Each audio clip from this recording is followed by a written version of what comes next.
Sircilla MLA మాజీ మంత్రి కేటీఆర్ మీద నమోదైనటువంటి ఏసీబీ కేసులో తన మీద వేసినటువంటి ఎఫ్ఐఆర్ని ఫాస్ట్ చేయమని చెప్పి రాష్ట్ర సర్వోన్నత న్యాయస్థానాన్ని కేటీఆర్ ఆశ్రయించడం జరిగింది.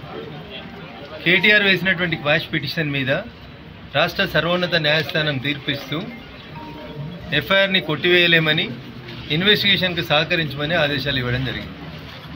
దీని మీద టీఆర్ఎస్ శ్రేణులు లేదా నానా యాగి నానా గగ్గోలు చేసే కార్యక్రమం చేస్తూ ఉంది. ఏం మాట్లాడినారు కేటీఆర్ గారు? కేసు రిజిస్టర్ అవుతుందన్నప్పుడు గదేం కేసు, లొట్టపీస్ కేసు, 5 నిమిషాలు ఇట్లా పోయి అట్లా వస్తా అన్నాడు. ఎవరు వద్దంటున్నారు ఇప్పుడు? మరి లొట్టపీస్ కేసులో పోలీసు వాళ్ళ ముందుకు పోయేందుకు కేటీఆర్ ఎందుకు భయపడుతున్నాడు? ఫస్ట్ ఏమన్నాడు? దాంట్లో అవినీతి జరగలేదు అన్నాడు. అవును, పైసలు ఇచ్చినా బరాబర్ ఇచ్చినా మంత్రికి ఇచ్చినా అన్నాడు. మరి బరాబర్ ఇచ్చినా అనే ముచ్చటనే ఏసీబీ ఆఫీస్కి పోయి చెప్పు. నన్ను వకీళ్ళని తీసుకుపోనిత్తలేరని దొంగేడుపులు ఏడుస్తున్నాడు. దొంగలకు వకీళ్ళని తీసుకొని పోలీస్ స్టేషన్కి రానిస్తారా పోలీసు వాళ్ళు? లాస్ట్కి ఒక మాట అడుగుతున్నా కేటీఆర్, నేను 10 ఏళ్ళు మంత్రిగా చేసినావు కదా, తెలంగాణ వచ్చినాక ఏం చెప్పిండు? తెలంగాణ పోలీసు వాళ్ళు చాలా గొప్పోళ్ళు, దేశంలో నెంబర్ 1 పోలీసు వాళ్ళు, తెలంగాణ పోలీసు వాళ్ళు అంటేనే భద్రత బాధ్యత 2 మాయే అని చెప్తారు. 1200 కోట్లు పెట్టి కమాండ్ కంట్రోల్ కట్టిస్తున్నాం.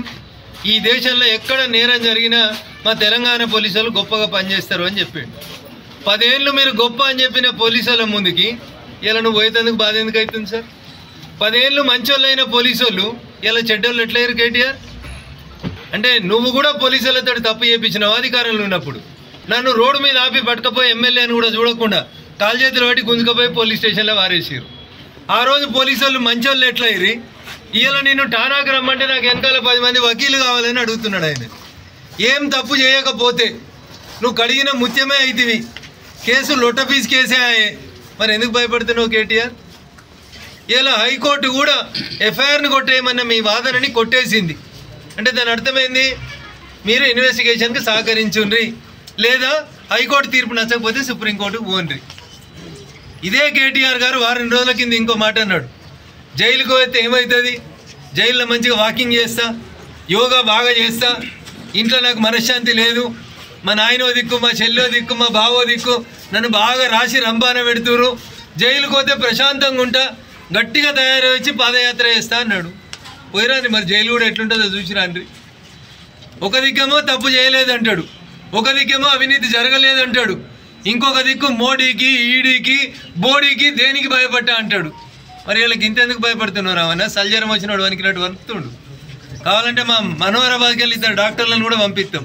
ముందైతే నువ్వు పోలీస్ స్టేషన్కి పోయి చూడు, పోలీసు వాళ్ళకి చెప్పు ఏం చేసినావో చెప్పు. దేశం మీద చర్చిస్తా, దేశవ్యాప్తంగా చర్చ జరగాలి అన్న నీ కడుపునొస్తే ఊరందరి కడుపునొయ్యాలి. మరి ఆ రోజు పోలీసు వాళ్ళు తప్పు చేసిరని మేము అన్నామా? పట్టుకపోతే పోయినాం, కేసులు పెడితే కోర్టుకు తిరుగుతున్నాం. ఎక్కడన్నా దేశంలో కేటీఆర్ నువ్వు చెప్పాలి, దొంగలెంబడి వకీళ్ళు వస్తారా పోలీస్ స్టేషన్కి? అట్లా పోతే ఇక దొంగతనమే చేయలేదంటాడు, కాలు మీద కాలేసుకొని కూర్చుంటాడు, మా వకీల్ సాబ్ చెప్తాడు అని చెప్తాడు. అందుకని కేటీఆర్ గారు ఒకవేళ తప్పు చేయకపోతే ఏసీబీ ముందుకు పో, ఈడీ ముందుకు పో, లేమ్ ఎక్స్క్యూజెస్ ఎందుకు? అంతర్జాతీయ స్థాయిలో అమెరికాలో, కెనడాలో, దుబాయ్లో 30 ఛానల్ కాదు 300 ఛానల్ పెట్టుకున్నాడు. నెలకు 3 కోట్లు 30 కోట్లు ఖర్చు పెట్టి ఇక కేటీఆర్కి ఏదో అన్యాయం జరిగింది. ఏం అన్యాయం జరిగిందన్న? ఏమైనా అన్యాయం జరిగితే పోలీసు వాళ్ళకి చెప్పు, కేసు పెడతారు, నిజ నిర్ధారణ జరుగుతుంది, విచారణను ఎదుర్కోవాల్సిందే. చట్టం ముందు అందరూ సమానమే కాబట్టి కేటీఆర్ గారు మీరు ముందు పోయి పోలీసు వాళ్ళకి సహకరించండి, చట్టానికి సహకరించండి అనేది ఈ సందర్భంగా ఒక పార్లమెంట్ సభ్యుడిగా నేను ఆయనకు చెప్పేటువంటి సలహా. 10 ఏళ్ళు నువ్వు అధికారంలో ఉండి చెయ్యని తప్పుకు మా అందరినీ జైళ్ళలో పెట్టి ఇలా నువ్వు ఇట్లా అరిస్తే దొంగే దొంగ దొంగ అని అరిచినట్టు ఉంటుంది తప్ప ఇంకొకటి కాదు. కాబట్టి పోలీసు వాళ్ళకి ముందు పోయి చెప్పు, నేను మిమ్మల్ని అనుమానపడుతున్నా, నాది తప్పైంది ఏం చెప్పు.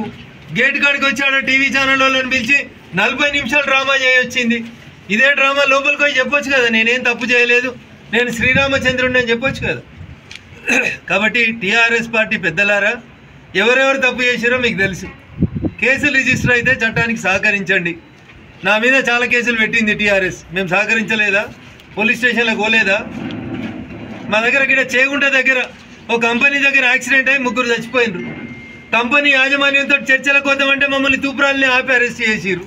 తూప్రాన్ పోలీస్ స్టేషన్లో పొద్దుగాల అరెస్ట్ చేస్తే పోకిద్ది పోతి కదా కూర్చోబెట్టిరు. మేమేమో ఎగిరినాం అట్లా.